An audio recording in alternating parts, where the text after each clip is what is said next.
In Crouch End Broadway, there's a studio where Romily teaches classes around the skill of pottery and where she creates beautiful ceramics and sells them at her exhibits hosted in her home.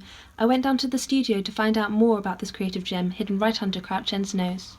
When did you first become interested in pottery? Was it always something that you wanted to do, or is it something that you wanted to slowly progress on as time went on?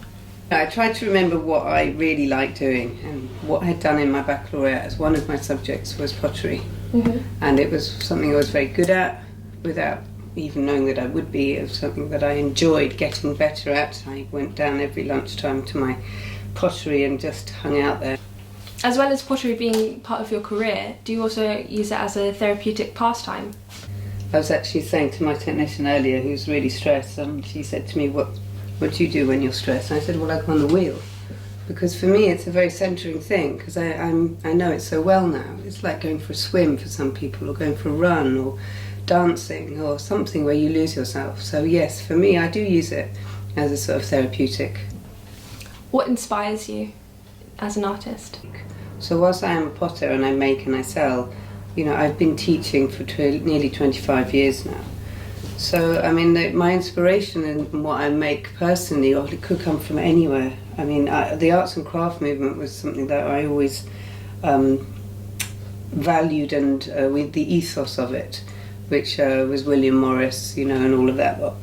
He said famously, have nothing in your homes that you do not know to be useful or believe to be beautiful, which I think is a wonderful saying. It's a bit, in the end, it's a bit elitist, because actually most people can't afford to have handmade beautiful and useful objects all over the place. It was a lovely ideology, and everything in its ideology I agree with. It just wasn't practical unless you were all from the sort of elite. But the craftsmanship of the whole of that period, the arts and crafts movement, was absolutely exquisite.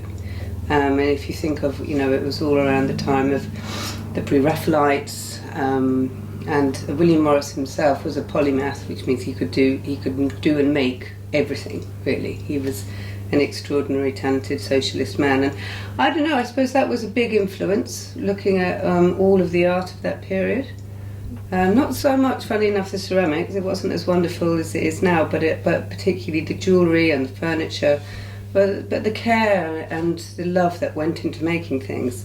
I feel very strongly about doing your best, putting in that little bit extra to make something really special, not just, oh, that's good enough, but is that the best you can do?